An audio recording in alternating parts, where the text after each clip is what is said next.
It's finally cold enough to use my wood stove. It was actually a little warm yesterday, like 70, and I did all this yard work. I got my yards cleaned up, and I got the leaves mowed up and mulched, and of course more have fallen, but that's okay. And now it's finally raining some. So, and Avery's all cozy.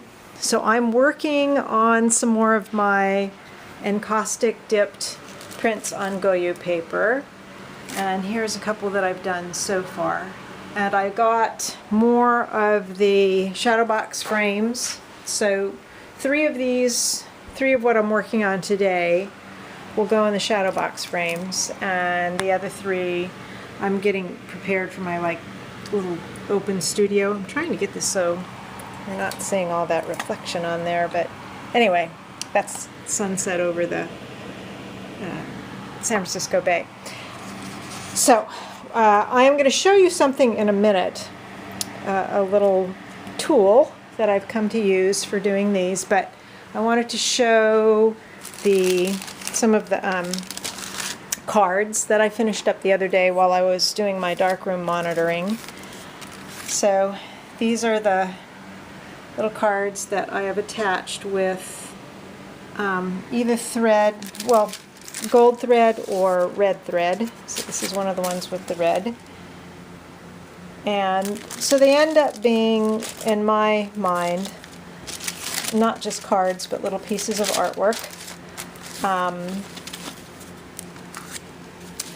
The prints could be snipped off and framed or whatever you wanted to do with it, or they could just be kept as cards. I'm very pleased with how these turned out, and I will be having these for sale at my little open studio as well. I don't know, a friend said sell them for $10 a piece or 5 for $30. I haven't decided. Maybe $7 a piece. I don't know. It's hard for me. The whole pricing issue is not something that's easy for me to figure out. But I do like the way they turned out, and they're just on blank cardstock. But now I'm going to show you something here. So what's going on here is that I have my encaustic medium, and it's all melted here. And I've got my little prints that have been made on the Goyu paper. Most of these are photographs that I've shot on film and then scanned and made digital files of, and then I do inkjet prints on this special paper. So I've been fumbling around with this for some time, trying to use tongs, because clearly this is hot. You don't want to stick your fingers in it, right? Actually, I gotta take the temperature up just a little bit here. And it's hard to get a good hold of the sides of the prints with tongs. I don't feel like I had enough control, and I didn't know. I thought something was like this was available, but I didn't know. So I did a search for, I think I did a search for silicone fingertip guards or something like that, and sure enough, these are made by Mod Podge, and I think are frequently used by people who are working with hot glue guns and that sort of thing. So I'm putting the large ones on my thumb and the other two like this. So now what I can do with these is I can just dip them in the encaustic medium, and I can use my tongs to just submerge the print in the molten medium, the wax and resin, and then I can lift up a corner with the tongs and then just very gently sort of pinch the sides of the corners of the print as the medium melts off. And usually I let it dip a few times, to accumulate the wax some. But before I would try to lift it up with the tongs and I couldn't get the grip right. And this way it's like I'm I'm using my fingers, but I'm not burning my fingers on the medium. And I'll do this again. I could like reach into there with my fingers, but that's like really, I don't want to expose it to that much heat with this. But it works really well because I have more control over hanging on to it. And I think it will particularly work well with the larger ones where I just had all kinds of trouble getting the pieces out of the wax and having the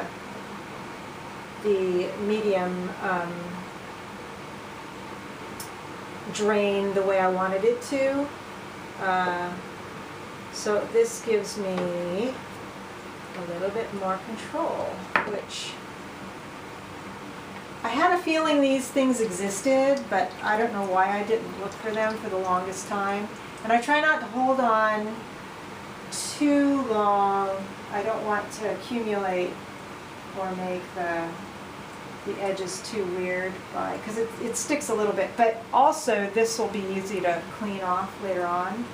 So I let it drain just enough so that it's hardening, and it's a cold day, so if I held it up like closer to the fan's taking off some of the fumes. And then by this time I can just let it harden and cool a little bit more. And then when it's done, I put it down on the wax paper just like that. And oops. So that's how easy it is to use these little doohickeys. So that's what I'm working on today, finishing up a few of these,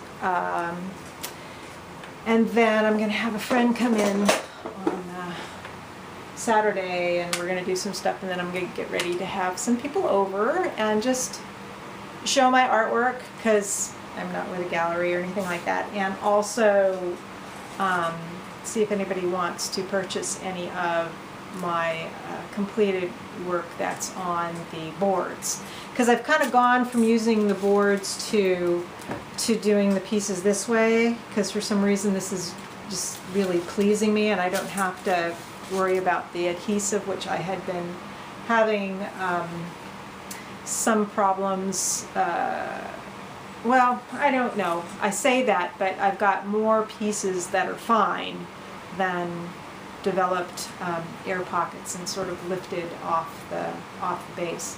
So anyway, Mod Podge little finger sleeves for using with dipping prints and encaustic medium.